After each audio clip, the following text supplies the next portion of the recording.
João, capítulo 5.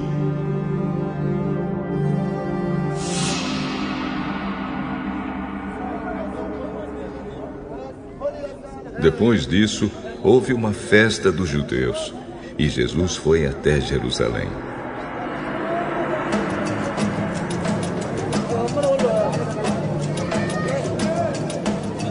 Ali existe um tanque que tem 5 entradas e que fica perto do portão das ovelhas. Em hebraico, esse tanque se chama Betesata. Perto das entradas estavam deitados muitos doentes, cegos, aleijados e paralíticos. Esperavam o movimento da água, porque de vez em quando um anjo do Senhor descia e agitava a água. O primeiro doente que entrava no tanque depois disso, sarava de qualquer doença. Entre eles havia um homem que era doente fazia 38 anos. Jesus viu o homem deitado e, sabendo que fazia todo esse tempo que ele era doente, perguntou: "Você quer ficar curado?" "Senhor, eu não tenho ninguém para me pôr no tanque quando a água se mexe. Cada vez que eu tento entrar, outro doente entra antes de mim." "Levante-se, pegue a sua cama e ande." No mesmo instante, o homem ficou curado. Pegou a cama e começou a andar. Isso aconteceu no sábado. Por isso, os líderes judeus disseram a ele: "Hoje é sábado, e a nossa lei não permite que você carregue a sua cama neste dia." O homem que me curou me disse: "Pegue a sua cama e ande." "E quem é o homem que mandou você fazer isso?" Mas ele não sabia quem tinha sido, pois Jesus havia ido embora por causa da multidão que estava ali. Mais tarde, Jesus encontrou o homem no pátio do templo e disse a ele: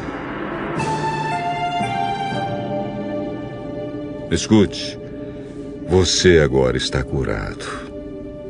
Não peque mais, para que não aconteça com você uma coisa ainda pior." O homem saiu dali e foi dizer aos líderes judeus que quem o havia curado tinha sido Jesus. Então eles começaram a perseguir Jesus, porque ele havia feito essa cura no sábado. Então Jesus disse a eles: "O meu pai trabalha até agora, e eu também trabalho." E porque ele disse isso, os líderes judeus ficaram ainda com mais vontade de matá-lo. Pois além de não obedecer à lei do sábado, ele afirmava que Deus era o seu próprio Pai, fazendo-se assim igual a Deus. Então Jesus disse a eles: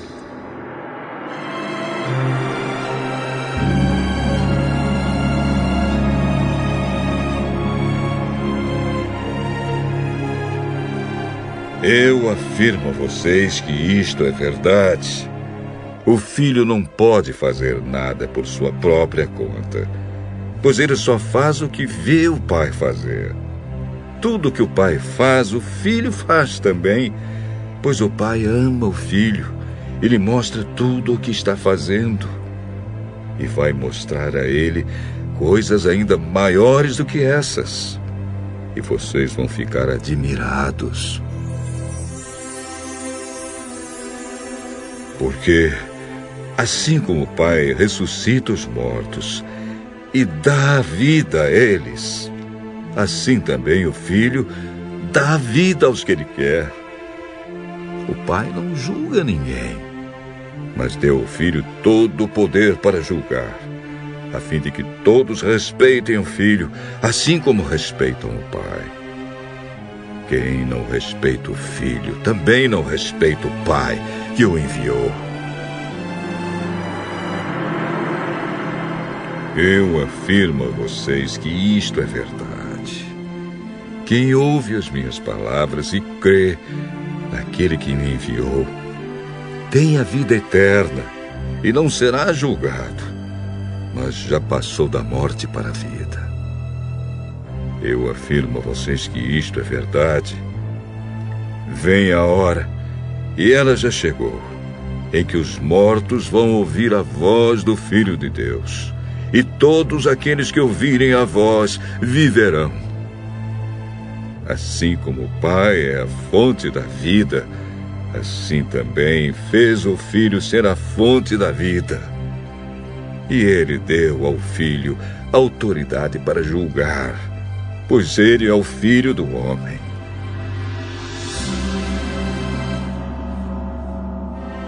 Não fiquem admirados por causa disso, pois está chegando a hora em que todos os mortos ouvirão a voz do Filho do Homem e sairão das suas sepulturas.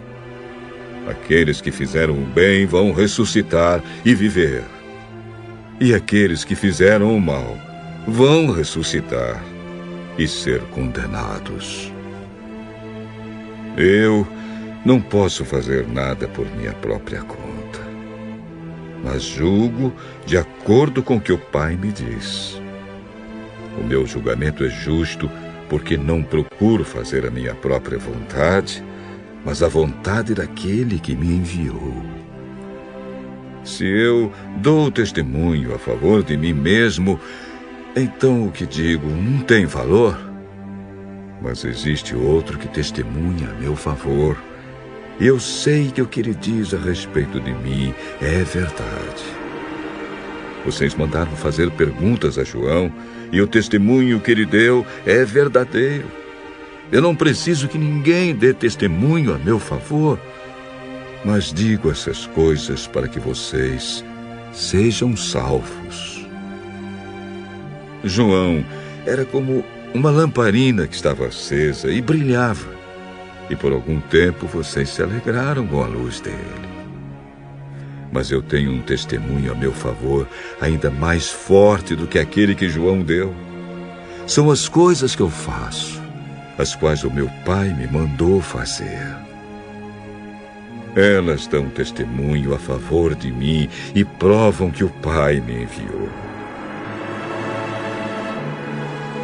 Também o Pai que me enviou testemunha a meu favor. Vocês nunca ouviram a voz dele, nem viram o seu rosto. As palavras dele não estão no coração de vocês, porque vocês não creem naquele que ele enviou. Vocês estudam as Escrituras Sagradas porque pensam que vão encontrar nelas a vida eterna. E são elas mesmas que dão testemunho a meu favor. Mas vocês não querem vir para mim a fim de ter vida. Eu não procuro ser elogiado pelas pessoas. Quanto a vocês, eu os conheço e sei que não amam a Deus com sinceridade. Eu vim com a autoridade do meu Pai e vocês não me recebem. Quando alguém vem com a sua própria autoridade, esse vocês recebem. Como é que vocês podem crer se aceitam ser elogiados pelos outros e não tentam conseguir os elogios que somente o único Deus pode dar? Não pensem que sou eu que vou acusá-los diante do Pai. Quem vai acusá-los é Moisés, que é aquele em quem vocês confiam. Se vocês acreditassem em Moisés, acreditariam também em mim, pois ele escreveu a meu respeito. Mas, se vocês não acreditam no que ele escreveu, como vão acreditar no que eu digo?